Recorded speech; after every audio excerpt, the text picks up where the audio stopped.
Shalom Bapak Ibu, selamat pagi. Wah, kita kembali bertemu Bapak Ibu Saudaraku pada kesempatan hari ini, Kamis 3 Juli 2025. Baik Bapak Ibu Saudaraku, ini adalah hari kelima kita membahas mengenai identitas kita di dalam Kristus. Dan di hari kelima ini kita adalah tubuh Kristus. Dan Kristus adalah kepalanya. Nah Bapak Ibu Saudaraku,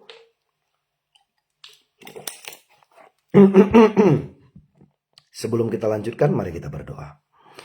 Bapa, di dalam nama Tuhan Yesus kami bersyukur buat pagi ini. Ini hari yang luar biasa, hari yang ajaib. Mari Roh Kudus bicara kepada kami, nyatakan isi hatimu bahwa kami mengenal identitas kami lebih lagi di dalam Kristus. Dalam nama Tuhan Yesus. Amin. Amin Bapak Ibu Saudaraku. Alright, saya bacakan dari 1 Korintus 12 ayat 27. Kamu adalah tubuh Kristus dan kamu masing-masing adalah anggotanya. Nah, nanti kalau Bapak Ibu Saudara baca di semua ini, di situ nanti dinyatakan peran masing-masing. Dan ada mata, kepala adalah Kristus, ada anggota tubuhnya begitu banyak Bapak Saudaraku. Nah, jadi makna menjadi anggota tubuh Kristus ini, di mana di sini Paulus memberikan sebuah metafora sebagai tubuh, yaitu menjelaskan hubungan organik antara Kristus dengan gerejanya Bapak Saudaraku. Di mana setiap orang percaya itu bukanlah unit yang terisolasi, melainkan masing-masing adalah bagian dari satu kesatuan yang ilahi. Di mana Bapak Ibu Saudara dan saya, semua orang percaya itu adalah tubuh Kristus. Dan masing-masing kita adalah anggotanya Bapak Ibu Saudaraku. Nah, yaitu juga yang kedua yang kita mesti pahami adalah kita adalah unsur yang unik dan vital. Sangat penting, semuanya sangat penting. Tidak ada yang tidak penting Bapak Saudaraku. Bahkan kalau kita baca satu perikop itu, bahkan anggota tubuh yang rasanya tidak penting atau tidak mulia diberikan perhatian lebih khusus. Nah, ada 3 kebenaran penting Bapak Saudaraku di dalam sebagai anggota tubuh Kristus ini. Yang pertama, keragaman dalam kesatuan dalam 1 Korintus 12 ayat 12 sampai 14, di mana tubuh itu memiliki begitu banyak anggota dan memiliki fungsi yang berbeda, sebagaimana tangan, mata, kaki, mulut, semuanya itu Bapak Ibu Saudaraku beda fungsinya. Nah, demikian pula karunia, latar belakang, peran kita di dalam tubuh Kristus. Nah, semua kita itu disatukan oleh Roh Kudus. Ya, banyak pelayanan, satu Tuhan yang kita layani. Banyak karunia, satu Roh yang memberikan karunia itu kepada kita. Itu sebabnya kita membutuhkan satu dengan yang lain. Kita tidak boleh independen. Ya, karena kita satu tubuh. Gitu Bapak Saudaraku. Yang kedua, saling ketergantungan. Yaitu 1 Korintus 12 ayat 15 sampai 21. Tidak ada anggota yang inferior, tidak ada anggota yang tidak penting, tidak ada anggota yang tidak berharga. Ya, kaki tidak perlu iri kepada tangan karena memiliki fungsinya masing-masing, Bapak Saudaraku. Itu di ayat 15 tadi disampaikan. Tidak ada anggota yang independen. Mata tidak dapat berkata kepada kaki, aku tidak membutuhkanmu. Bahkan apa yang paling berharga mungkin ya. Mulut tidak bisa berkata kepada telinga, aku tidak membutuhkanmu. Semuanya saling membutuhkan, semua anggota tubuh ini. Satu anggota yang paling kecil, kelingking pokoknya, sakit. Satu tubuh sakit Bapak Saudaraku. Jadi ya seperti itu, sama seperti baru-baru ini apa yang terjadi di Cidahu Jawa Barat, semua kita merasa tersakiti karena satu tubuh. Kita juga merasa bagian daripada yang disakiti. Bahkan di India paling banyak, kemarin juga banyak lagi Bapak Saudaraku, di Odisha, di utara, ya kita juga tersakiti karena itu kita berdoa seperti itu. Nah, jadi juga Bapak Saudaraku bahwa kita itu ya gini ya, Kita itu gini, masalahnya sering terjadi perpecahan itu karena merasa nggak berharga. Nah, karena itu kita mesti tahu, kita ini anggota semua berharga, tidak ada anggota independen. Kemudian setiap bagian itu esensial, setiap anggota itu vital, setiap anggota itu penting. Nah, bahkan mungkin ada yang nggak kelihatan, ya kita anggap mungkin lemah, nggak berguna, katakanlah seperti ginjal. Justru itu yang paling vital, Bapak Saudara. Dia nggak kelihatan dari luar, dia di dalam tubuh kita. Tapi fungsinya luar biasa. Jantung, Bapak Saudaraku. Ya, itu ya. Jadi kita mengerti keragaman dalam kesatuan. Kita ngerti saling ketergantungan. Terus kemudian juga yang ketiga, Bapak Saudaraku, tujuan ilahi. Nah, ini ayat 18, 24, dan 26 sampai 26. Nah, di mana Allah sendiri yang menempatkan kita, yaitu posisi kita bukan kebetulan, tetapi itu adalah rancangannya Tuhan atas setiap kita. Tuhan yang memperlengkapi kita. Roh Kuduslah yang memberikan karunia, memberikan peran kita di dalam kerajaannya. Kita tidak perlu iri kepada anggota tubuh yang lain dengan mereka memiliki karunia yang berbeda. Gak perlu, Bapak Saudaraku. Nah, karena itu mari kita saling memperhatikan, Bapak Saudaraku. Kalau ada satu anggota menderita, maka semua menderita. Jika satu anggota dihormati, semua ikut dihormati. Nah, mari saling menerima, Bapak Saudaraku. Nah, jadi apa aplikasi praktis yang bisa kita lakukan di lapangan dalam kehidupan sehari-hari? Yang pertama, kenali dan terima peranmu. Nah, ini yang sering kita berkata, kenali panggilan dan destiny. Apa yang Tuhan mau, on position, supaya kita ada di tempat di mana Tuhan mau kita berada. Disitulah kita berfungsi. Jangan bandingkan diri kita dengan orang lain. Fokus kepada karunia dan talenta yang Tuhan berikan kepada kita. Contoh, jika Tuhan tempatkan kita jadi kaki, yaitu pelayanan di belakang layar, lakukan dengan sukacita. Mungkin kita juga di tempat yang tersembunyi seperti ginjal. Contohnya adalah pendoa, lakukan dengan sukacita. Jangan lakukan pelayanan supaya dilihat orang, supaya dipuji orang. Jangan, Bapak Saudara. Kalau motivasi kita dilihat orang, menyenangkan orang, ujungnya kita juga kecewa. Karena menyenangkan orang itu susah sekali. Susah. Jadi pilih menyenangkan Tuhan saja. Pilih melakukan yang Tuhan mau, Bapak Saudara. Baru yang kedua, bagaimana aplikasi praktisnya dalam kehidupan kita sehari-hari. Hargai peran anggota lain. Ya, dukung yang berbeda karunia. Karena pengkhotbah juga butuh penerima tamu, Bapak Saudaraku. Kemudian juga pemimpin pujian, worship leader, mereka juga butuh bagian soundman. Mereka juga butuh bagian sound system. Ya, walaupun mungkin song leader yang terkenal, tapi dia nggak bisa nyanyi kalau itu sound systemnya main-main, Bapak Saudaraku. Butuh dukungan sound systemnya. Ya, walaupun nggak dihargai, ya artinya apa ya? Bisa saja, Bapak Saudaraku. Di bumi mungkin song leadernya jauh lebih terkenal, tapi soundman-nya lebih dihormati di surga. Karena di bumi nggak dapat pujian, Bapak Saudaraku. Soundman itu jarang begitu ibadah bagus ya. Orang tanya, soundman-nya siapa ya? Kita mau salaman dong sama soundman, sama bagian sound system. Aduh, kayaknya jarang banget ya. Ya, yang melakukan itu paling 1-2 pendeta. Karena bagus gitu. Dia mau ya tanya soundman-nya mana gitu. Ya, syukur-syukur bisa juga bantu gerejanya untuk setting gitu ya. Nah, hargai anggota lain. Terus hidup dalam solidaritas, Bapak Saudaraku. Ketika ada yang terluka, jangan menghakimi. Tapi mari kita doakan, dukung, dan bantu sampai terjadi pemulihan. Contoh, kalau ada anggota tubuh lain, Bapak Saudaraku, mereka jatuh. Either itu jatuh dalam dosa, mungkin usahanya lagi tidak baik-baik. Jangan diomongin, Bapak Saudaraku. Oh, dia begini. Walaupun unsur yang kita doakan ya, dia lagi susah begini. Bapak Saudaraku, Tuhan lihat motivasi hati kita. Saya, Bapak Saudaraku, setiap kali dengar ada hamba Tuhan jatuh, saya, aduh, Tuhan, kenapa ya? Karena gini, Bapak Saudara, walaupun kita nggak ada hubungan ya, nggak ada mungkin personal relationship, tapi kita kan tahu gitu.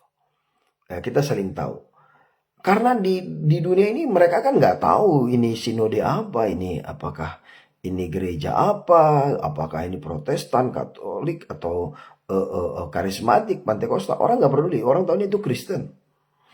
Kok gitu ya? Gitu kan. Jadi ya mari Bapak Saudaraku, kita saling menguatkan lah. Tingkatkan solidaritas.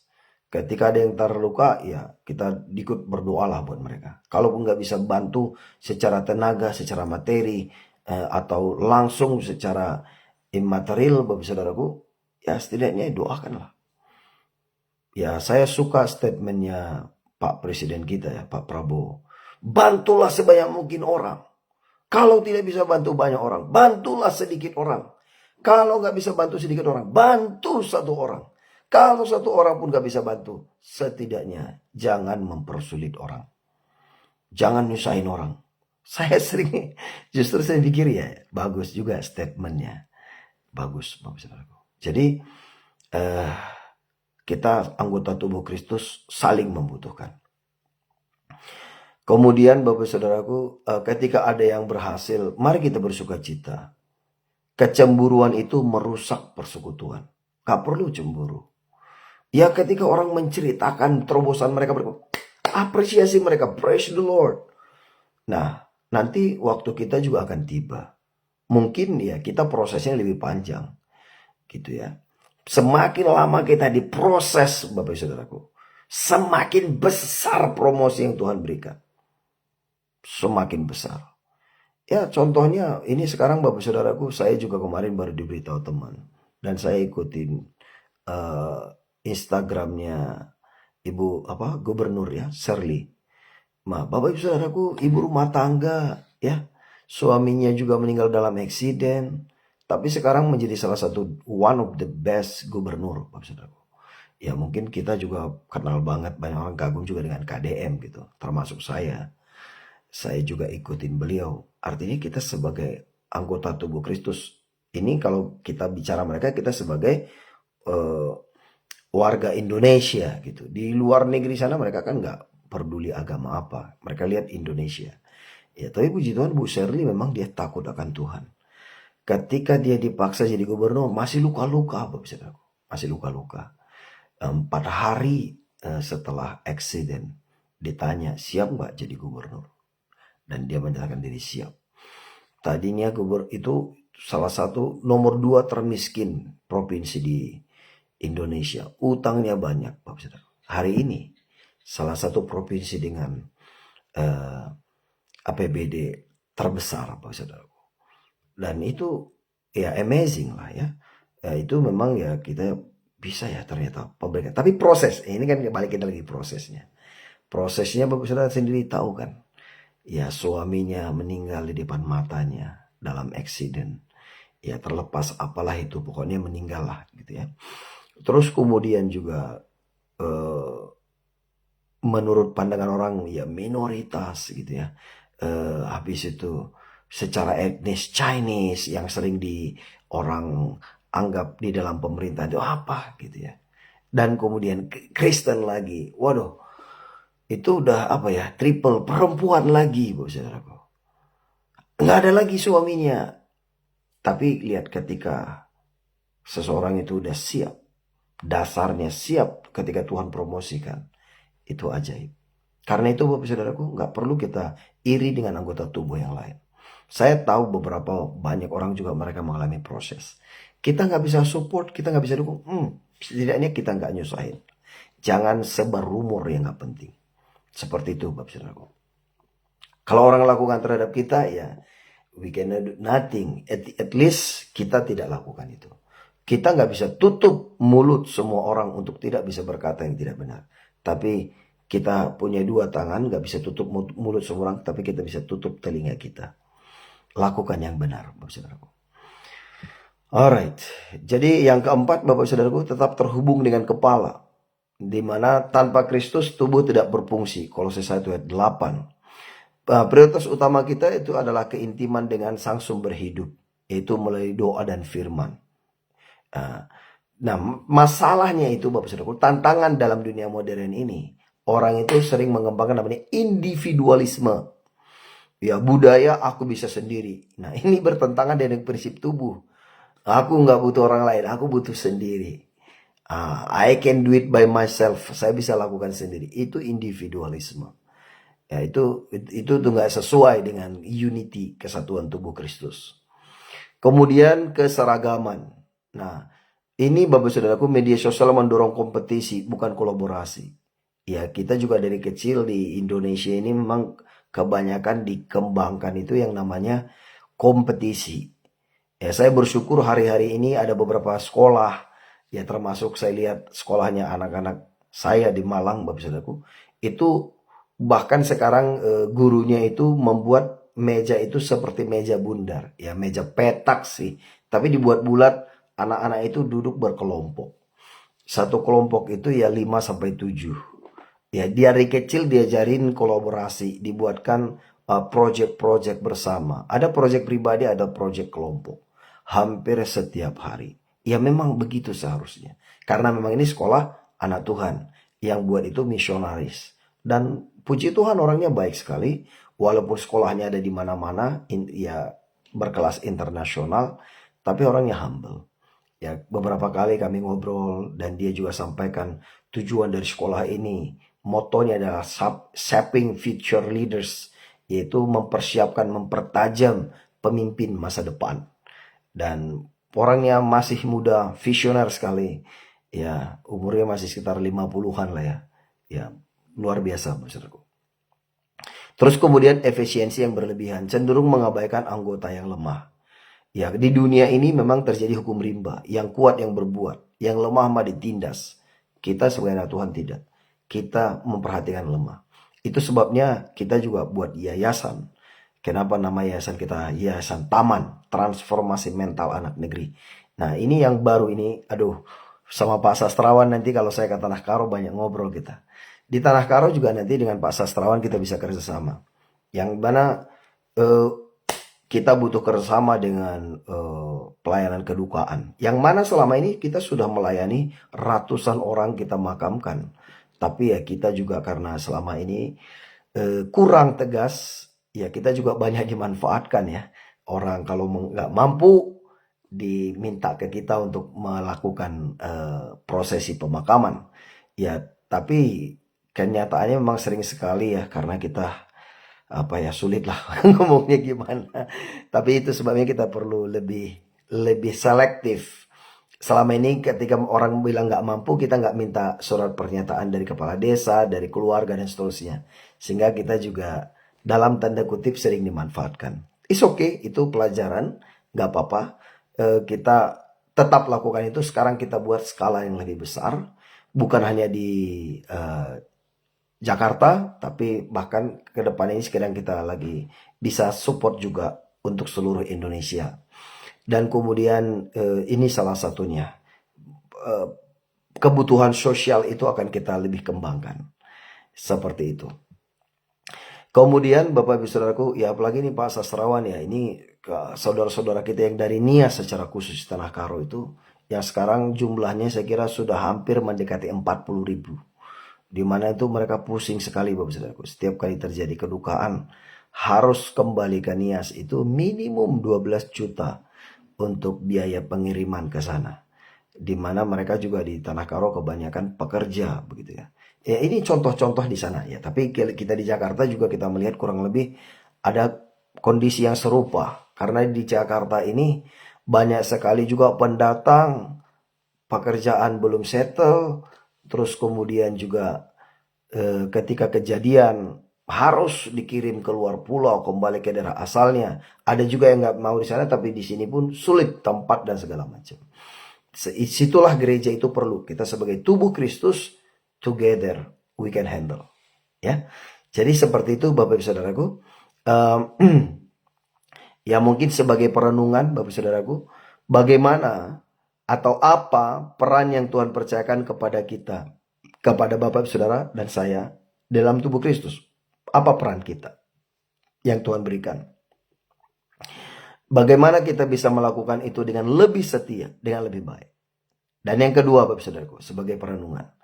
Adakah anggota tubuh yang sedang terluka di sekitarmu? Tindakan konkret apa yang bisa engkau ambil? Gitu ya, Bapak Saudaraku. Yang ketiga, apa arti Kolose 1 ayat 18? Dialah kepala tubuh yaitu jemaat bagimu secara pribadi. Saya ulangi Bapak Saudaraku, apa artinya bagi kita secara pribadi yang dikatakan bahwa Kristus itu adalah kepala tubuh, yaitu dia adalah kepala jemaat. Menurut kita secara pribadi apa itu artinya? Ya, jadi itulah renungan hari ini Bapak Saudaraku, bagaimana kita ini adalah anggota tubuh Kristus. We are one body, one heart, satu pimpinan, satu kepala, satu komando Bapak Saudara. Tapi kita berbeda fungsi. Tidak, makanya itu saya nggak berani menghakimi pelayanan satu lain, nggak boleh. Tuhan memberikan pada mereka rema itu, tugas itu, pekerjaan itu. Buat kita apa? Lakukan bagian kita, jangan urusin bagian orang lain. Amin. Kita berdoa. Bapa, di dalam nama Tuhan Yesus kami bersyukur buat pagi ini. Terima kasih Bapa, Engkau membuat kami mengerti. Kami adalah tubuh Kristus, Engkau adalah kepalanya. Mari buat kami bersatu, walaupun peran kami berbeda, fungsi kami berbeda. Kami satu di dalam Kristus. Terima kasih Bapak, berkati setiap umat-Mu. Semua yang sakit, sembuh dalam nama Yesus. Semua yang terikat, dilepaskan. Semua yang berbeban berat, diberi kelegaan. Dalam nama Tuhan Yesus. Terima kasih Bapak, turunkan berkat-Mu atas setiap kami.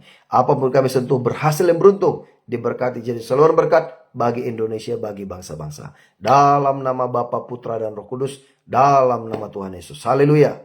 Amin, amin, amin, amin. Amin Bapak Saudaraku, selamat beraktivitas.